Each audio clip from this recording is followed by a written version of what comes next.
বলদেবের একটা দল ছিল। বলদেবের দলের সদস্যরা গ্রামে গ্রামে ঘুরে ঘুরে নানা রকম খেলা দেখাতো। এই দলটা সব সময় নানা জায়গায় ঘুরে বেড়াতো, আর যেখানেই কোনো গ্রাম দেখতে পেত ওরা দাঁড়িয়ে পড়তো আর নিজেদের খেলা দেখানো শুরু করে দিত। ওদের খেলা বাচ্চা বুড়ো সবারই খুব ভালো লাগতো। বলদেব ও নিজের দলের প্রধান ছিল। বলদেবের কথা সব সদস্যরা মেনে চলতো। কোনো এক দিনের কথা, বলদেব একটা জঙ্গলের মধ্যে দিয়ে যাচ্ছিল, আর ঠিক তখনই অনেকগুলো বাঁদর ওদের উপর আক্রমণ করলো। বাঁদররা হাতের কাছে যা যা পেল সেগুলো নিয়ে গাছের ওপরে উঠে গেল। হ্যাঁ গো, এখন আমরা কি করব? এই বাঁদরগুলো তো আমাদের সব জিনিস নিয়ে চলে গেছে। বলদেব বুদ্ধিমান ছিল, ও কিছু একটা ভাবলো, আর তারপর ও নিজের মাথা চুলকোতে লাগলো। বলদেব দেখলো যে বাঁদররা ওর নকল করছে। এবার বলদেবের মাথায় একটা বুদ্ধি এলো। ও ওর দলের সদস্যদের বলল, সবাই এই জমি থেকে পাথর তুলে নাও, আর যখন আমি বলবো তখন তোমরা সবাই এই বাঁদরগুলোকে মেরো। ঠিক আছে। প্রত্যেকে হাতে পাথর তুলে নিল। এবার ছুঁড়ে মারো। প্রত্যেকে বাঁদরদের দিকে পাথর ছুড়ল, আর বাঁদররা ওদের হাতের সব জিনিস দলের সদস্যদের দিকে ছুঁড়ে মারল। বলদেব আর ওর দলের সব সদস্যরা সমস্ত জিনিস এক জায়গায় করে ফেললো। বলদেব খুশি হলো, আর ওদের দল এগিয়ে যেতে থাকলো। বেশ কিছুদিন কেটে গেল। এখন ওদের দল গভীর জঙ্গলের ভেতর দিয়ে যাচ্ছিল। এই জঙ্গলটা খুবই শান্ত ছিল। এই জঙ্গল এত শান্ত কেন? না কোনো পশু পাখির চিৎকার চেঁচামেচি, না কোনো জীবজন্তুর আওয়াজ। নিকুঞ্জ, আমার মনে হচ্ছে এখানে কোনো গন্ডগোল আছে। আমাদের সাবধানে থাকতে হবে। এখানের কোনো জিনিসকে আমার আদেশ ছাড়া একদম ছুবি না। বলদেবের আদেশ মতো দল এগিয়ে যেতে থাকলো। এবার দল একটা পুকুরের কাছে এসে পৌঁছলো। হ্যাঁ গো, আমার তো খুব জল তেষ্টা পেয়েছে। দাদা, আমি বৌদির জন্য জল নিয়ে আসতে যাচ্ছি। নিকুঞ্জ গরুর গাড়ি থেকে নামলো, আর তখনই দাঁড়া নিকুঞ্জ, এখানে বিপদ আছে। নিকুঞ্জ গরুর গাড়ির কাছে ফেরত চলে গেল। সবাই তোমরা সাবধানে থাকো। তোমাদের মধ্যে একজনও কে ওই পুকুর পাড়ে যাবে না। ওই পুকুরে নিশ্চয়ই কোনো গন্ডগোল আছে। বলদেবের কথা শুনে সবাই ওখানেই দাঁড়িয়ে গেল। পুকুরের নিচে বাস করা নীল রঙের এক রাক্ষস লোকজনের জল খেতে আসার জন্য অপেক্ষা করছিল, কিন্তু কেউ এলো না। বেশ কিছুক্ষণ পরে, দাদা, এই পুকুরে কি গন্ডগোল আছে?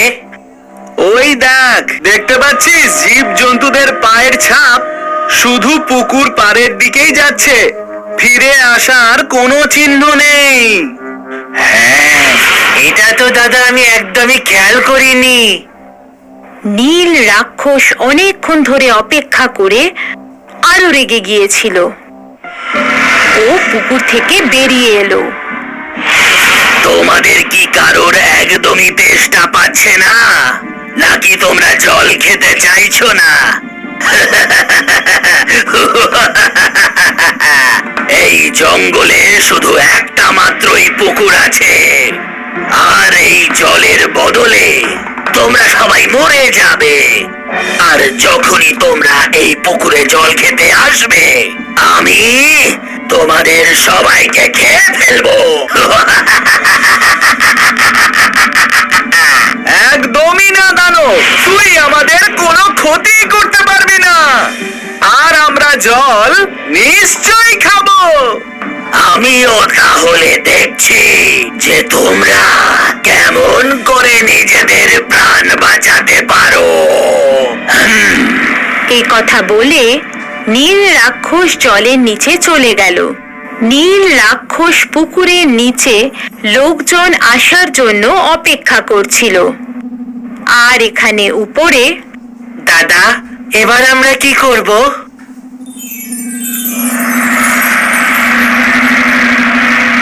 আমার ছেলেটারও খুব জল তেষ্টা পেয়েছে।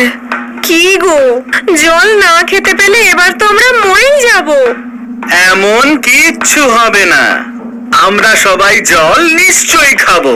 কিন্তু কি করে? বলদেবের মাথায় একটা বুদ্ধি এলো। বলদেব তার চোখের সামনে একটা বাঁশ গাছের ঝাড় দেখতে পেল।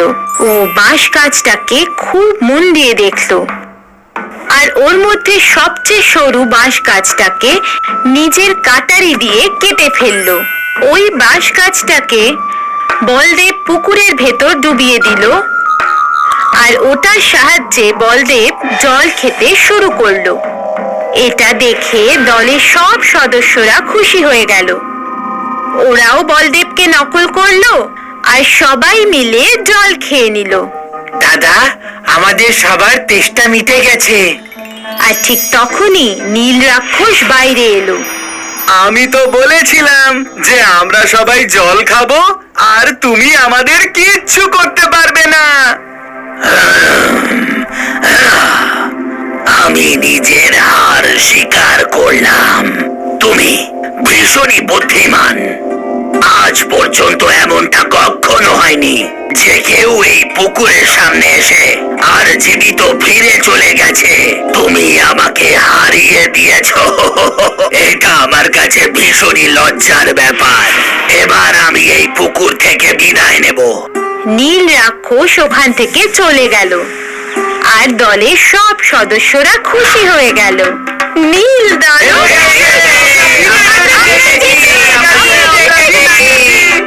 এইভাবে বলদেব নিজের বুদ্ধি দিয়ে শুধুমাত্র নিজের দলের সদস্যদের রক্ষাই করেনি, বরং ও নীল রাক্ষসকেও পরাজিত করেছে।